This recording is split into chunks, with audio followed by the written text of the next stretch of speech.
जय हिंद। नमस्कार साथियों, आप सभी लोगों का मोस्ट वेलकम है आज के इस नए क्लास में। साथियों, आज के इस क्लास में हम सभी लोग पढ़ने वाले हैं एसएससी एमटीएस के एग्ज़ाम के लिए मोस्ट इम्पॉर्टेंट क्वेश्चन को, जो कि आपके एसएससी एमटीएस के एग्ज़ाम के लिए काफ़ी इंपॉर्टेंट है। तो आप सभी लोग जो इस क्लास को बिल्कुल अच्छे से लास्ट तक देखिएगा, जिससे कि आप जो है इन सभी क्वेश्चन को अच्छे से याद कर पाएंगे और आप सभी लोग अपने एग्जाम में जो है सभी क्वेश्चन को आसानी तरीके से जो है बना भी पाएंगे। तो चलिए फिर क्लास को स्टार्ट करते हैं। उनसे पहले यदि आप इस चैनल पर पहली बार जुड़े हैं तो आप इस चैनल को सब्सक्राइब कर लीजिए और सब्सक्राइब करके आप ऑल नोटिफिकेशन को जरूर ऑल पे दबा लीजिए, जिससे कि जब भी क्लास स्टार्ट हो सबसे पहले क्लास का नोटिफिकेशन आपके पास पहुंच सके। तो आप जो इस चैनल को सब्सक्राइब कर लीजिए और सब्सक्राइब करके आप जो इस क्लास को जो है लाइक जरूर कर लीजिएगा। तो चलिए फिर क्लास को स्टार्ट करते हैं। और यहाँ पे देखिएगा पहला नंबर क्वेश्चन दिया गया है कि किस रंग के प्रकाश का अपवर्तनांक जो है ना सबसे अधिक होता है। दोस्तों, हर एक क्वेश्चन बिल्कुल इंपॉर्टेंट और सिलेक्टेड क्वेश्चन लिए गए हैं जो जिससे कि आपके पेपर में 100% ये सभी प्रश्न छपने वाले हैं। बिल्कुल आप अच्छे से इन क्वेश्चन को याद करके जाइएगा, क्योंकि यहाँ से प्रश्न आपके पेपर में 100% देखने को मिलेंगे। बिल्कुल इंपॉर्टेंट सिलेक्टेड क्वेश्चन है ये सभी क्वेश्चन। बताइए कि किस रंग के प्रकाश का अपवर्तनांक जो है ना सबसे अधिक होता है। तो आप सभी लोग याद रखिएगा, बैगनी रंग के यहाँ पे प्रकाश का अपवर्तनांक जो है ना सबसे अधिक होता है। ऑप्शन ए सही जवाब होगा। आगे देखिएगा, आपका क्वेश्चन आता है निम्नलिखित में से जातक किस धर्म का ग्रंथ है। चलिए साथियों, सभी लोग आंसर लगाइए और लास्ट में बताना है कितना स्कोर है इस क्लास में। निम्नलिखित में से जातक जो है ना ये किस धर्म का ग्रंथ हो जाएंगे। तो आप याद रखिएगा, बौद्ध धर्म का ग्रंथ है। ऑप्शन यहाँ पे आप लोग का बी जो है इस क्वेश्चन का सही जवाब होगा। अगला क्वेश्चन देखिएगा, क्वेश्चन है क्षेत्रफल का एसआई मात्रक क्या होता है। चलिए बताइए सभी लोग कि क्षेत्रफल का एसआई मात्रक क्या होता है। तो याद रखिएगा, क्षेत्रफल का एसआई मात्रक होता है वर्ग मीटर, जो कि ऑप्शन बी यहाँ पे सही जवाब है, वर्ग मीटर याद रखिएगा। चलिए अगला क्वेश्चन आप लोग देखिएगा, क्वेश्चन है निम्नलिखित में से अष्टाध्यायी के लेखक कौन है। चलिए बताइएगा आप सभी लोग कि निम्नलिखित में से अष्टाध्यायी के लेखक कौन है। तो याद रखिएगा, अष्टाध्यायी के लेखक हो जाएंगे आपके कौन, महर्षि पाणिनि, जो कि ऑप्शन ए यहाँ पे सही जवाब है, महर्षि पाणिनि आप लोग याद रखिएगा। अगला क्वेश्चन आपका आता है यहाँ पे 5 नंबर है कि निम्नलिखित में से पीतल किसका का मिश्रण होता है। बताइए कि निम्नलिखित में से पीतल जो है ये किसका मिश्रण होता है। तो पीतल जो है ये आपके तांबा और जास्ता का मिश्रण होता है। ऑप्शन ए कीजिएगा सही जवाब यहाँ पे तांबा और जास्ता का। अगला क्वेश्चन आप लोग देखिएगा, क्वेश्चन है निम्नलिखित में से किसने बड़े पैमानों पर स्वर्ण मुद्राएं चलाई थी। दोस्तों, हर एक क्वेश्चन बिल्कुल इंपॉर्टेंट क्वेश्चन करवा रहे हैं। ये सभी क्वेश्चन दोस्तों आपके पेपर में जरूर छपेंगे। बिल्कुल आप अच्छे से इनको याद करके जाइएगा अपने पेपर में। बताइए कि निम्नलिखित में से किसने बड़े पैमानों पर स्वर्ण मुद्राएं जो है ना चलाई थी। तो आप लोग याद रखिएगा, ये कुषाण वंश चलाए हुए थे, जिनका भी ऑप्शन सी है उनका सही जवाब है। आगे देखिएगा, क्वेश्चन है निम्नलिखित में से विद्युत ऊर्जा को ध्वनि ऊर्जा में रूपांतरण करता है। बताइए सभी लोग कि निम्नलिखित में से विद्युत ऊर्जा को ध्वनि ऊर्जा में रूपांतरण कौन करता है। तो आप सभी लोग जो है याद रखिएगा, ये लाउड स्पीकर करते हैं। ऑप्शन सी यहाँ पे सही जवाब है, लाउड स्पीकर। अगला क्वेश्चन आप लोग देखिएगा, क्वेश्चन है निम्नलिखित में से ऋग्वेद में संपत्ति का प्रमुख रूप क्या है। बताइए सभी लोग कि निम्नलिखित में से ऋग्वेद में संपत्ति का प्रमुख रूप क्या है। तो इनका प्रमुख रूप हो जाएंगे यहाँ पे गोधन। ऑप्शन आप लोग सी कीजिएगा सही जवाब गोधन है। अगला क्वेश्चन आप लोग देखिएगा, क्वेश्चन है निम्नलिखित में से रेबीज के टीके की खोज किसने की थी। चलिए लगाइए आंसर आप लोग कि निम्नलिखित में से रेबीज के टीके की खोज किसने की थी। तो रेबीज के टीके की खोज की गई थी किसके द्वारा। तो लुई पास्चर के द्वारा ये की गई थी। आप लोग याद रखिएगा, लुई पास्चर के द्वारा रेबीज के टीके की खोज की गई थी। अगला क्वेश्चन आप लोग देखिएगा, क्वेश्चन दिए गए हैं कि विधानसभा में एक वर्ष में कितने अधिवेशन होने अनिवार्य है। चलिए बता दीजिए सभी लोग कि विधानसभा में एक वर्ष में कितने अधिवेशन होना अनिवार्य हो जाएंगे। तो आप लोग याद रखिएगा, एक वर्ष में जो है ना 2 यहाँ पे क्या है, अधिवेशन होना अनिवार्य होता है विधानसभा में। ऑप्शन बी कीजिएगा सही जवाब। अगला क्वेश्चन आप लोग देखिएगा, क्वेश्चन है निम्नलिखित में से सांची किस कला या मूर्ति कला के लिए जो ना यहाँ पे निरूपण करता है। तो निम्नलिखित में से सांची जो ये किस कला व मूर्ति कला का यहाँ पे निरूपण करता है। तो आप याद रखिएगा, ये बौद्ध धर्म का करते हैं। ऑप्शन ए हो जाएंगे सही जवाब बौद्ध धर्म का। अगला क्वेश्चन आप लोग देखिएगा, क्वेश्चन है निम्नलिखित में से बैरोमीटर के आविष्कारक कौन थे। चलिए साथियों आंसर लगाइए कि निम्नलिखित में से बैरोमीटर के आविष्कारक कौन थे। तो बैरोमीटर के आविष्कारक थे आपके कौन, सभी लोग आंसर लगा दीजिएगा। तो यहाँ पे मीटर के आविष्कारक हो जाएंगे आपके टोरिसेली, ऑप्शन एक कीजिएगा सही जवाब यहाँ पे टोरिसेली हो जाएंगे। अगला क्वेश्चन आप लोग देखिएगा, क्वेश्चन है कि ब्रह्मा विष्णु महेश की मूर्ति जिसे त्रिमूर्ति के नाम से भी जो जाना जाता है और वह किस गुफा में स्थित है। बताइए कि ब्रह्मा विष्णु व महेश की मूर्ति जो है जिसे त्रिमूर्ति के नाम से जाना जाता है और ये किस गुफा में स्थित हो जाएंगे। तो आप लोग याद रखिएगा ये आपके एलिफेंटा की गुफा में है, ऑप्शन सी हो जाएंगे सही जवाब एलिफेंटा की गुफा में। चलिए आगे देखिएगा, आपका क्वेश्चन आता है कि निम्नलिखित में से रेडियो की खोज किसने की थी। दोस्तों अभी तक आप लोग जो है ना इस क्लास को एक बार लाइक नहीं किए हैं तो आप एक बार इस क्लास को ज़्यादा से ज़्यादा लाइक कर लीजिए, और चैनल पे पहली बार यदि आप आए हैं तो आप इस चैनल को सब्सक्राइब करके और नोटिफिकेशन को आप जरूर ऑल पे दबा लीजिएगा, क्योंकि यहाँ पे आपको जो है एसएससी एमटीएस के एग्जाम के लिए बिल्कुल आपको इंपॉर्टेंट और सिलेक्टेड क्वेश्चन करवाए जाते हैं जो आपके पेपर में 100% यहाँ से प्रश्न पूछेंगे। तो आप अच्छे से डेली क्लास कीजिए, चैनल पे पहली बार जुड़े हैं तो सब्सक्राइब कर लीजिए, और क्लास को जो भी साथी देख रहे हैं आप लोग एक बार क्लास को आप लोग लाइक जरूर कर लीजिएगा। ओके, तो बताइए कि निम्नलिखित में से यहाँ पे रेडियम की खोज किसने की थी। तो रेडियम की खोज की गई थी किसके द्वारा, आप सभी लोग लगा दीजिएगा। तो यहाँ पे आपका ए और बी दोनों हो जाएगा, ठीक है, ऑप्शन सी कीजिएगा, ए और बी दोनों हो जाएंगे। चलिए अगला क्वेश्चन है, निम्नलिखित में से गांधी जी का चंपारण सत्याग्रह किससे जुड़ा था। बताइए गांधी जी का जो चंपारण सत्याग्रह था ये किससे जुड़ा हुआ था। तो गांधी जी का चंपारण सत्याग्रह जो है ये तिनकठिया प्रणाली से जुड़े थे, जिनका भी ऑप्शन सी आ रहा है उनका सही जवाब है तिनकठिया प्रणाली। अगला क्वेश्चन आप देखिएगा, निम्नलिखित में से एल्कोहल का रासायनिक नाम क्या है। बताइए कि निम्नलिखित में से एल्कोहल का रासायनिक नाम क्या है। तो एल्कोहल का रासायनिक नाम आप याद रखिएगा क्या हो जाएंगे, एथिल एल्कोहल हो जाएंगे, ऑप्शन एक कीजिएगा आप सभी लोग यहाँ पे सही जवाब एथिल एल्कोहल। अगला क्वेश्चन आपका आता है कि भारत सेवक मंडल की स्थापना 1905 में किसने की थी। बताइए सभी लोग कि भारत सेवक मंडल की स्थापना 1905 में किसने की थी। तो इनकी स्थापना की गई थी आपके किसके द्वारा, गोपाल कृष्ण गोखले के द्वारा, ऑप्शन आप लोग बी कीजिएगा सही जवाब गोपाल कृष्ण गोखले के द्वारा।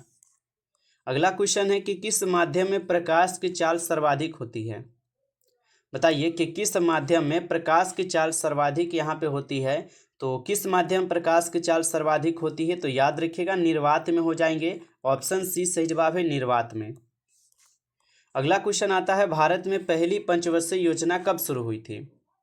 बताइए सभी लोग कि भारत में पहली बार पंचवर्षीय योजना कब शुरू हुई थी। तो याद रखिएगा भारत में पहली बार पंचवर्षीय योजना शुरू हुई थी आपके 1 अप्रैल 1951 को, ऑप्शन आप लोग सी कीजिएगा सही जवाब 1 अप्रैल 1951 को। अगला क्वेश्चन देखिएगा, क्वेश्चन है निम्नलिखित में से उपजाऊ जलोढ़ मृदा किसके उत्पादन करने के लिए उपयुक्त होती है। चलिए लगाइए साथियों आंसर कि निम्नलिखित में से उपजाऊ जलोढ़ मृदा किसके उत्पादन के लिए जो है ना उपयुक्त होती है। तो याद रखिएगा ये आपके ये हो जाते हैं चावल के लिए, गेहूं के लिए और गन्ना के लिए, तीनों के लिए होते हैं, ऑप्शन डी हो जाएगा यहाँ पे सभी के लिए। आगे देखिए क्वेश्चन आता है, विटामिन B3 का रासायनिक नाम क्या है। बताइए विटामिन B3 का रासायनिक नाम आपसे पूछा गया है, तो बता दीजिए क्या हो जाएंगे। तो विटामिन B3 का रासायनिक नाम हो जाएंगे यहाँ पे क्या, आप सभी लोग आंसर लगा दीजिएगा। तो यहाँ पे जिनका भी ऑप्शन ए आ रहा है उनका बिल्कुल सही जवाब है, आप सभी लोग याद रखिएगा ऑप्शन ए इस क्वेश्चन का सही जवाब है। अगला क्वेश्चन है, निम्नलिखित में से 1857 की पुस्तक के लेखक कौन है। बताइए कि निम्नलिखित में से 1857 की पुस्तक के लेखक कौन हो जाएंगे। तो 1857 की पुस्तक के लेखक थे आपके बी.डी. सावरकर, ऑप्शन ए यहाँ पे सही जवाब हो जाएंगे बी.डी. सावरकर। अगला क्वेश्चन देखिएगा, क्वेश्चन है निम्नलिखित में से सबसे हल्का तत्व कौन सा है। चलिए साथियों बताइए कि निम्नलिखित में से सबसे हल्का तत्व कौन सा है। तो सबसे हल्का तत्व कौन हो जाएंगे, इसका आंसर आप लोग कमेंट कीजिएगा, ठीक है, ये आपके HW के लिए रहेगा, आप लोग इसका आंसर कमेंट कीजिए और HW लिख कर और बताइएगा कि हाँ ये 24 नंबर क्वेश्चन का आंसर क्या होगा HW का, ठीक है। चलिए देखिए क्वेश्चन, भारत की सबसे लंबी नहर कौन सी है। बताइए सभी लोग भारत की सबसे लंबी नहर कौन सी है। तो भारत की सबसे लंबी नहर हो जाएंगे इंदिरा गांधी, ऑप्शन एक कीजिएगा सही जवाब यहाँ पे इंदिरा गांधी है। अगला क्वेश्चन देखिएगा, क्वेश्चन है निम्नलिखित में से न्यूटन का दूसरा गति का नियम किसे परिभाषित करता है। तो निम्नलिखित में से न्यूटन का जो दूसरा गति का नियम है ये किसे परिभाषित करता है? तो ये करते हैं बल को परिभाषित। ऑप्शन आप लोग बी कीजिएगा सही जवाब बल को। चलिए आगे देखते हैं। क्वेश्चन देखिएगा। क्वेश्चन है सर्वप्रथम विष्णु की खोज किसने की थी? बताइए कि सर्वप्रथम विष्णु की खोज किसने की थी? तो सर्वप्रथम विष्णु की खोज की गई थी किसके द्वारा? आप सभी लोग आंसर लगा दीजिएगा। तो यहाँ पे 27 नंबर क्वेश्चन का सही जवाब क्या हो जाएंगे? ऑप्शन ए जो है इस क्वेश्चन का बिल्कुल यहाँ पे सही जवाब है, याद रखिएगा। अगला क्वेश्चन आपका आता है। क्वेश्चन है कि केसर का शीर्ष उत्पादन राज्य निम्न में से कौन सा है? बताइए केसर का शीर्ष उत्पादन राज्य निम्न में से आपसे पूछा है कौन सा है? तो याद रखिएगा कश्मीर हो जाएंगे। ऑप्शन बी यहाँ पे इस क्वेश्चन का बिल्कुल सही जवाब हो जाएंगे। अगला क्वेश्चन आप देखिएगा। क्वेश्चन है निम्नलिखित में से किडनी का मुख्य कार्य क्या होता है? बताइए कि निम्नलिखित में से किडनी का जो मुख्य कार्य होता है ये क्या होता है? तो ये आपके क्या हो जाएंगे? आप सभी लोग आंसर लगा दीजिएगा। तो अपशिष्ट पदार्थों को बाहर निकालना ये तो बिल्कुल है, और रक्त को फिल्टर करना ये भी है, यानी कि यहाँ पे आपका दोनों हो जाएगा, ए और बी दोनों हो जाएंगे। सी ऑप्शन सी यहाँ पे आपका सही है। आगे देखिए क्वेश्चन आता है कि विश्व में केले का सबसे ज़्यादा उत्पादन करने वाला देश है। बताइए सभी लोग कि विश्व में केले का सबसे ज़्यादा उत्पादन करने वाला देश कौन सा है?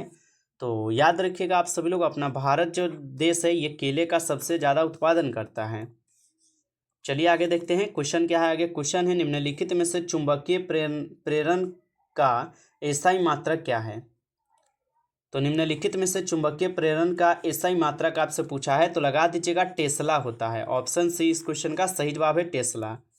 आगे देखिएगा आपका क्वेश्चन है कि भारत में बॉक्साइट का सबसे बड़ा उत्पादक राज्य कौन सा है? दोस्तों आप लाइक नहीं किए हो तो क्लास को आप एक बार जरूर लाइक कर लीजिए, और चैनल पे पहली बार जुड़े हैं तो आप जरूर सब्सक्राइब कर लीजिए, क्योंकि बिल्कुल इंपॉर्टेंट और सिलेक्टेड क्वेश्चन आपको यहाँ पे पढ़ने के लिए मिलेंगे जो आपके पेपर में हूबहू देखने को मिलेगा भी।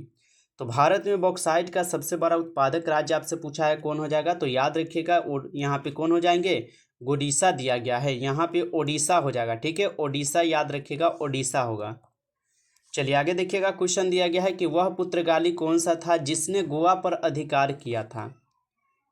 तो वह पुर्तगाली कौन सा था जिसने गोवा पर यहाँ पे अधिकार किए हुए थे? तो गोवा पर अधिकार कौन किए थे? आप सभी लोग आंसर लगा दीजिएगा। तो यहाँ पे 33 नंबर क्वेश्चन का आंसर सभी लोग लगाइए। तो यहाँ पे जिनका भी ऑप्शन सी आ रहा है उनका बिल्कुल सही जवाब है 33 क्वेश्चन का आंसर। आगे देखिएगा आपका क्वेश्चन आता है निम्नलिखित में से काला अजार उत्पन्न करने वाला प्रोटोजोआ क्या है?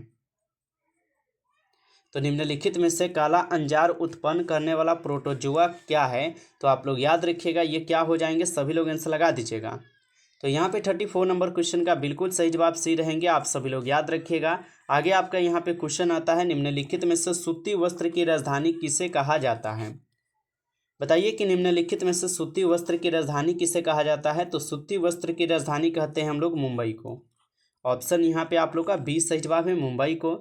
आगे देखिएगा आपका क्वेश्चन आता है नोबेल पुरस्कार किस क्षेत्र में दिया जाता है? लगाइएगा आंसर कि नोबेल पुरस्कार जो है ये किस क्षेत्र में दिए जाते हैं? तो नोबेल पुरस्कार दिए जाते हैं आपके 6 क्षेत्रों में। ठीक है, 6 क्षेत्रों में दिए जाते हैं, याद रखिएगा। आगे देखिएगा आपका क्वेश्चन आता है कि कौन सी तरंगे शून्य में संचरण नहीं कर सकती? बताइए कि कौन सी तरंगे शून्य में संचरण नहीं कर सकती है? तो याद रखिएगा ये हो जाएंगे ध्वनि तरंगे, जो क्या है तो ये शून्य में संचरण नहीं कर सकती है। आप लोग अच्छे से याद रखिएगा। अगला क्वेश्चन देखिएगा निम्नलिखित में से पृथ्वी दिवस कब मनाया जाता है? चलिए बताइए आप सभी लोग कि निम्नलिखित में से पृथ्वी दिवस कब मनाई जाती है? तो पृथ्वी दिवस मनाई जाती है आपके 22 अप्रैल को। ऑप्शन ए कीजिएगा सही जवाब यहाँ पे 22 अप्रैल हो जाएंगे। अगला क्वेश्चन आपका आता है निम्नलिखित में से यहाँ पे तेजस्विनी योजना किस राज्य से संबंधित है? तो निम्नलिखित में से तेजस्विनी योजना किस राज्य से संबंधित है? तो ये हो जाएंगे जम्मू कश्मीर राज्य से। ऑप्शन सी कीजिएगा सही जवाब। अगला क्वेश्चन आता है किस उच्च न्यायालय की आधिकारिकता सर्वाधिक क्षेत्र पर है? तो किस उच्च न्यायालय की आधिकारिकता सर्वाधिक क्षेत्र पर है? तो याद रखिएगा ये गुवाहाटी का हो जाएगा। गुवाहाटी इस क्वेश्चन का बिल्कुल यहाँ पे सही जवाब है। नमस्कार साथियों, इस क्लास में आपके लिए कुल 40 क्वेश्चन लेकर आए थे जो कि काफ़ी इंपॉर्टेंट और सेलेक्टेड क्वेश्चन थे। ये सभी क्वेश्चन जो आपके पेपर में 100% यहाँ से दोस्तों प्रश्न देखने को मिलेगा।